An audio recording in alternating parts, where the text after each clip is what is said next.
আসসালামু আলাইকুম। পড়ছি হুমায়ুন আহমেদের মিসির আলী সমগ্র থেকে দেবী। মিসির আলী সাহেব দেখলেন তার ঘরের সামনে 4টি মেয়ে দাঁড়িয়ে আছে। কোনো টিউটোরিয়াল ক্লাস আছে নাকি? আজ বুধবার, টিউটোরিয়াল ক্লাস থাকার কথা নয়। তবে কে জানে, হয়তো নতুন রুটিন দিয়েছে, তিনি এখনো নোটিশ পাননি। এই, তোমাদের কি ব্যাপার? মেয়েগুলো জড়সড় হয়ে গেল। কি, তোমাদের সঙ্গে কোনো ক্লাস আছে? জি না স্যার। তাহলে কি কিছু বলবে? স্যার, নোটিশ বোর্ডে আপনি একটা নোটিশ দিয়েছিলেন, সেই জন্য এসেছি। কিসের নোটিশ? তিনি ভুরু কোঁচকালেন। মেয়েগুলো মুখ চাওয়াচাই করতে লাগলো। কি নোটিশ দিয়েছিলাম? স্যার, আপনি লিখেছেন কারো এক্সট্রা সেন্সরি পারসেপশনের ক্ষমতা আছে কিনা আপনি পরীক্ষা করে বলে দেবেন। মিসির আলী সাহেবের সমস্ত ব্যাপারটা মনে পড়ল। মাস দুয়েক আগে এরকম একটা নোটিশ দিয়েছিলেন ঠিকই, কিন্তু এই প্রথম 4জনকে পাওয়া গেল যারা উৎসাহী, এবং সব কটি মেয়ে। মেয়েগুলো রোগা। তার মানে কি অকল্টের ব্যাপারে রোগা মেয়েরাই বেশি উৎসাহী? তিনি মনে মনে একটা নোট তৈরি করলেন, এবং তৎক্ষণাৎ তার মনে হলো বিষয়টি ইন্টারেস্টিং। একটা সার্ভে করা যেতে পারে। এসো, তোমরা ঘরে এসো। তোমরা তাহলে জানতে চাও তোমাদের ইএসপি আছে কিনা? মেয়েগুলো কথা বলল না, যেন একটু ভয় পাচ্ছে। মুখ সবারই শুকনো। বসো, তোমরা চেয়ারে আরাম করে বসো। ওরা বসলো। মিসির আলী সাহেব একটা সিগারেট ধরালেন, নিচু গলায় বললেন, সব মানুষের মধ্যেই ইএসপি কিছু পরিমাণ থাকে। টেলিপ্যাথির কথাই ধরো, তোমাদের নিজেদেরই হয়তো এ বিষয়ে অভিজ্ঞতা আছে। সহজ উদাহরণ হচ্ছে, ধরো একদিন তোমাদের কারো মনে হলো আজ অমুকের সাথে দেখা হবে। যার সঙ্গে দেখা হবার কথা মনে হচ্ছে সে কিন্তু এখানে থাকে না, থাকে চিটাগং, কিন্তু সত্যি সত্যি দেখা হয়ে গেল। কি হয় না এরকম? মেয়েগুলো কথা বলল না। এর মধ্যে একজন রুমাল দিয়ে কপাল মুছতে লাগলো। মেয়েটি ঘামছে, নার্ভাস হয়ে পড়ছে মনে হয়। নিশ্চয়ই ব্লাড প্রেশার বেড়ে গেছে। মিসির আলী বিস্মিত হলেন। নার্ভাস মেয়েটির দিকে তাকিয়ে বললেন, এই বিষয়ে চর্চা এখনো বিজ্ঞানের পর্যায়ে পড়ে না, বেশিরভাগ সিদ্ধান্তই অনুমানের উপর। তবে আমেরিকায় একটা ইউনিভার্সিটি আছে, ডিউক ইউনিভার্সিটি। ওরা কিছু কিছু এক্সপেরিমেন্টাল কাজ শুরু করেছে। মুশকিল হচ্ছে ফলাফল সবসময় রিপ্রডিউসিবল নয়। মিসির আলী সাহেব ড্রয়ার খুলে 10টি চৌকো কার্ড টেবিলে বিছালেন। হাসি মুখে বললেন, পরীক্ষাটি খুব সহজ। এই কার্ডগুলোতে বিভিন্ন রকম চিহ্ন আছে, যেমন ধরো ক্রস, স্কয়ার, ত্রিভুজ, বিন্দু। কোনটিতে কি আছে সেটা অনুমান করতে চেষ্টা করবে। 2-1 বার কাকতালীয় ভাবে মিলে যাবে। তবে ফলাফল যদি স্ট্যাটিস্টিক্যালি সিগনিফিকেন্ট হয়, তাহলে বুঝতে হবে তোমাদের ইএসপি আছে। এখন এসো দেখি, কে প্রথম বলবে? তোমার নাম কি? নীলুফার। হ্যাঁ নীলুফার, তুমি প্রথম চেষ্টা করো। যা মনে আসে তাই বলো। আমার কিছু মনে আসছে না। তাহলে অনুমান করে বলো। মেয়েটি ঠিক মতো বলতে পারল না, তার সঙ্গীরাও না। মিসির আলী হাসতে হাসতে বললেন, না, তোমাদের কারো কোনো ইএসপি নেই। ওরা যেন তাতে খুশি হলো। মিসির আলী গম্ভীর গলায় বললেন, না থাকাই ভালো। আধুনিক মানুষদের এসব থাকতে নেই, এতে অনেক রকম জটিলতা হয়। কি জটিলতা? আছে আছে। বলুন না স্যার। মিসির আলী লক্ষ্য করলেন নীলুফার নামের মেয়েটি কথা বলছে, স্পষ্ট সতেজ গলা।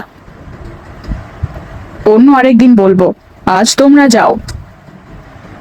নীলুফার বলল, এমন কিছু কি স্যার আছে যা করলে ইএসপি হয়? লোকজন বলে প্রেমে পড়লেও এই ক্ষমতাটা অসম্ভব বেড়ে যায়। আমি ঠিক জানি না। তোমরা যদি কেউ কখনো প্রেমে পড়ো তাহলে এসো, পরীক্ষা করে দেখব। কথাটা বলেই মিসির আলী অপ্রস্তুত বোধ করলেন। ছাত্রীদের এটা বলা ঠিক হয়নি, কথাবার্তায় তার আরো সাবধান হওয়া উচিত। এরকম হালকা ভঙ্গিতে কথা বলা ঠিক হচ্ছে না।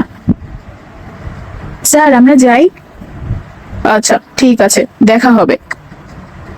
মিসির আলী নিচে টিচার্স লাউঞ্জে চা খেতে এলেন। বেলা প্রায় 3টা। লাউঞ্জে লোকজন নেই। পলিটিক্যাল সায়েন্সের রশিদ সাহেব এক কোনায় বসেছিলেন।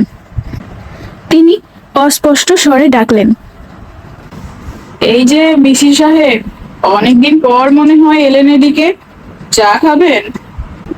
কে যেন বলছিল আপনি নাকি ভূতে ধরা সারাতে পারেন, ঠিক নাকি?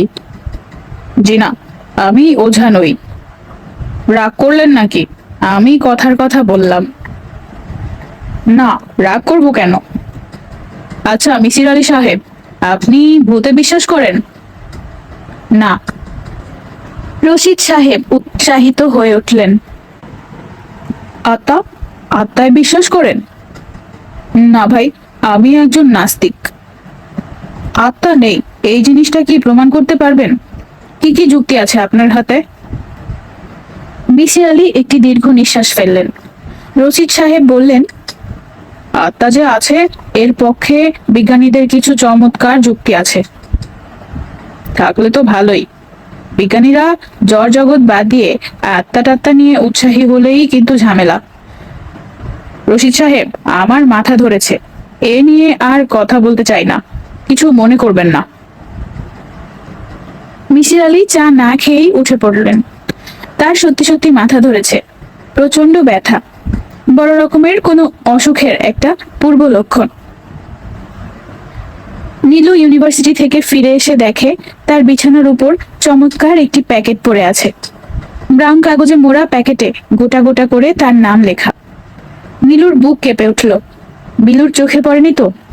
বিলুর খুব খারাপ অভ্যাস আছে, অন্যের চিঠি খুলে খুলে পড়বে, হাসাহাসি করবে। নীলু দরজা বন্ধ করেই প্যাকেটটি খুলল। ছোট্ট চিঠি, কিন্তু কি চমৎকার করেই না লেখা। কল্যাণী আসুক, ইচ্ছা করেই তোমাকে আমি কম লিখি। তোমার চিঠি পড়ে পড়ে খুব মায়া জন্মে যায়।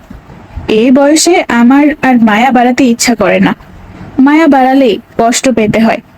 আরেকটি সামান্য উপহার পাঠালাম, গ্রহণ করলে খুব খুশি হব। আহমেদ সাবেত। উপহারটি বড় সুন্দর, নীল রঙের একটা ডায়েরি, অসম্ভব নরম প্লাস্টিকের কভার, যেখানে ছোট্ট একটি শিশুর ছবি। পাতাগুলো হালকা গোলাপি, প্রতিটি পাতায় সুন্দর সুন্দর 2 লাইনের কবিতা। ডায়েরিটির প্রথম পাতায় ইংরেজিতে লেখা, I wish I could be 18 again. A.S. পড়তে গিয়ে কেন জানি নীলুর চোখে জল এলো। একজন সম্পূর্ণ অজানা অচেনা মানুষের জন্য মন কেমন করতে লাগলো। লোকটি দেখতে কেমন কে জানে।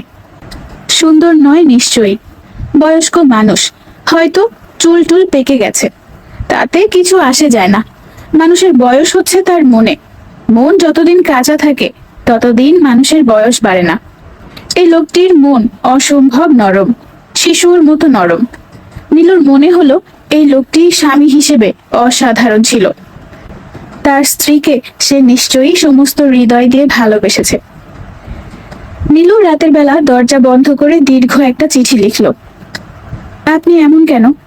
নিজের কথা তো কিছুই লেখেননি, অথচ আমি আমার সমস্ত কথা লিখে বসে আছি। তবু মনে হয় সব বুঝি লেখা হলো না, অনেক কিছু বুঝি বাকি রয়ে গেল।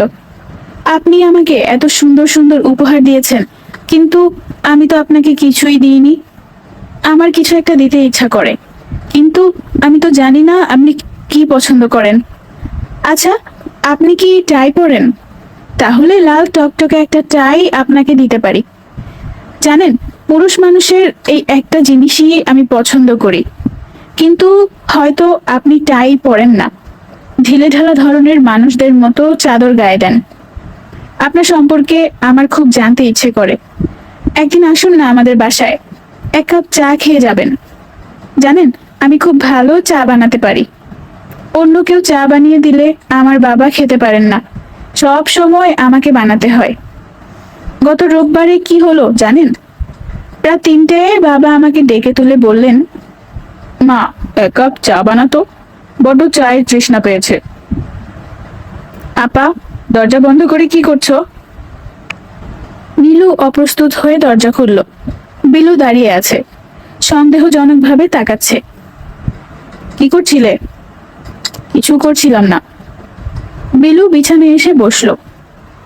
আপা, তোমার মধ্যে একটা পরিবর্তন লক্ষ্য করছি। কি পরিবর্তন? অস্থির অস্থির ভাব, লক্ষণ ভালো না আপা। বলো তো কি হয়েছে? কি আবার হবে? তোর শুধু উল্টোপাল্টা কথা।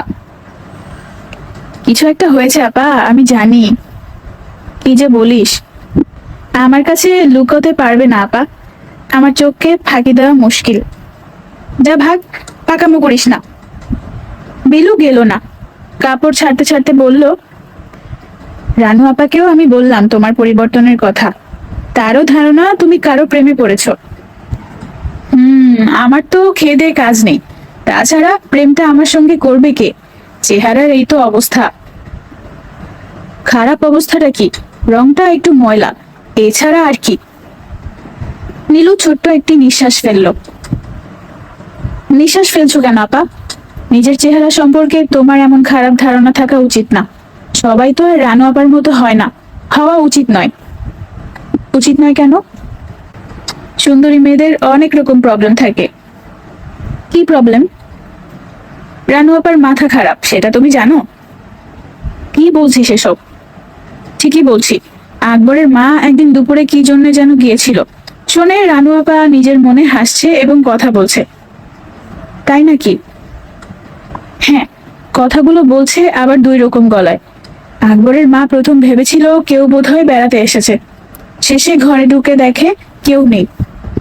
সত্যি? রহমান সাহেবের স্ত্রী বললেন একদিন নাকি আনিস সাহেব গভীর রাতে রহমান সাহেবকে ডেকে নিয়ে গেলেন তার স্ত্রীর খুব অসুখ, এই কথা বলে। রহমান সাহেব গিয়ে দেখেন অসুখ টসুখ কিচ্ছু নেই, দিব্যি ভালো মানুষ। নীলু মৃদুস্বরে বলল, রানুর মতো সুন্দরী হলে আমি পাগল হতেও রাজি। বিলু হেসে ফেলল, হাসতে হাসতে বলল, কথাটা ঠিক বলেছ আপা। রানু প্রসঙ্গে পাওয়া সব তথ্য লিখে রাখবার জন্য মিসির আলী সাহেব মোটা একটা খাতা কিনে এনেছেন। খাতাটির প্রথম পাতায় লেখা একজন মানসিক রোগীর পর্যায়ক্রমিক মনোবিশ্লেষণ। দ্বিতীয় পাতায় কিছু ব্যক্তিগত তথ্য, যেমন নাম রানু আহমেদ, বয়স 17 বছর, রূপবতী, বৈবাহিক অবস্থা বিবাহিতা, 13 মাস আগে বিয়ে হয়, স্বাস্থ্য রুগ্না, ওজন 80 পাউন্ড, স্বামী আনিস আহমেদ, দি জেনিথ ইন্টারন্যাশনালের ডিউটি অফিসার, বয়স 37, স্বাস্থ্য ভালো। তৃতীয় পাতার হেডিংটি হচ্ছে অডিটরি হ্যালুসিনেশন। এর নিচে লাল কালি দিয়ে একটা বড় প্রশ্নবোধক চিহ্ন আঁকা। এই পাতায় অনেক কিছুই লেখা হয়েছে, আবার কাটাকুটি করা হয়েছে, যেন মিসির আলী সাহেব মন স্থির করতে পারছেন না কি লিখবেন। 2টি লাইন শুধু পড়া যায়, লাইন দুটির নিচে লাল কালি দিয়ে দাগ দেয়া। মেয়েটি অডিটরি হ্যালুসিনেশন হচ্ছে, সে একা থাকাকালীন শুনতে পায় কেউ যেন তাকে ডাকছে। পরের কয়েকটি পাতায় রানুর সঙ্গে তার প্রথম সাক্ষাতের খুঁটিনাটি প্রতিটি বিষয় লেখা। এই পাতাগুলো পড়লেই বোঝা যায় মিসির আলী নামের এই লোকটি স্মৃতিশক্তি অসাধারণ। অতি তুচ্ছ ব্যাপারগুলো লেখা আছে, যেমন এক জায়গায় লেখা, মেয়েটি বেশ কয়েকবার শাড়ির আঁচল টেনেছে, 2 বার শব্দ করে আঙুল ফুটিয়েছে। আমি লক্ষ্য করলাম মেয়েটি পানি খেলো মাথা নিচু করে, বেশ খানিকটা নিচু করে, যেন পানি পান করার ব্যাপারটি সে আড়াল করতে চায়। নদীতে গোসলের গল্পটি লেখা আছে। গল্পের শেষে বেশ কিছু প্রশ্ন করা আছে, যেমন একজন মৃত মানুষ পানিতে ভেসে থাকবে, ডুবে থাকবে না। গল্পে মৃত মানুষটি ডুবে ডুবে চলার কথা আছে, এরকম থাকার কথা নয়। পাজামা খুলে ফেলার কথা আছে। কিশোরীরা সাধারণত শক্ত গিট দিয়ে পাজামা পরে, গিট খুলতে হলে ফিতা টানতে হবে। ওই মানুষটা কি ফিতা টেনেছিল, না পাজামাটাই টেনে নামিয়েছে? মৃত লোকটির কি কোনো পোস্টমর্টেম হয়েছিল? তার আনুমানিক বয়স কত ছিল? প্রথম অসুস্থতার সময় কি মেয়েটি ঘুমের মধ্যে কোনো কথাবার্তা বলতো? কি বলতো? মেয়েটি বলল লোকটির নাম জালাল উদ্দিন। কিভাবে বলল? লোকটির নাম তো জানার কথা নয়, নাকি পরে শুনেছে? জালাল উদ্দিন জাতীয় নামের কারো সঙ্গে কি এই মেয়েটির পূর্ব পরিচয় ছিল? প্রশ্নের শেষে 3টি মন্তব্য লেখা আছে। মন্তব্যগুলো সংক্ষিপ্ত। প্রথম মন্তব্য, মেয়েটি যে ঘটনার কথা বলেছে তা বিশ্বাসযোগ্য নয়। দ্বিতীয় মন্তব্য, এই ঘটনা অন্য যেসব ব্যক্তি প্রত্যক্ষ করেছে তাদের সঙ্গে প্রথমে আলাপ করতে হবে। দ্বিতীয় মন্তব্যটি লাল কালি দিয়ে আন্ডারলাইন করা ও পাশে লেখা অত্যন্ত জরুরি। তৃতীয় মন্তব্য, মেয়েটির অবশ্যই কিছু পরিমাণ এক্সট্রা সেন্সরি পারসেপশন আছে। সে কার্ডের সবকটি চিহ্ন সঠিকভাবে বলতে পেরেছে। আমি এরকম আগে কখনো দেখিনি। এই বিষয়ে আমার ধারণা হচ্ছে মানসিকভাবে অসুস্থ রোগীদের এই দিকটি উন্নত হয়ে থাকে। আমি এর আগেও যে কটি অসুস্থ মানুষ দেখেছি তাদের সবার মধ্যেই এই ক্ষমতাটি কিছু পরিমাণে লক্ষ্য করেছি। দি জার্নাল অব প্যারাসাইকোলজির 3য় ভলিউমে এই প্রসঙ্গে রিভিউ পেপার আছে। অথর জন নান এবং এফ টলম্যান।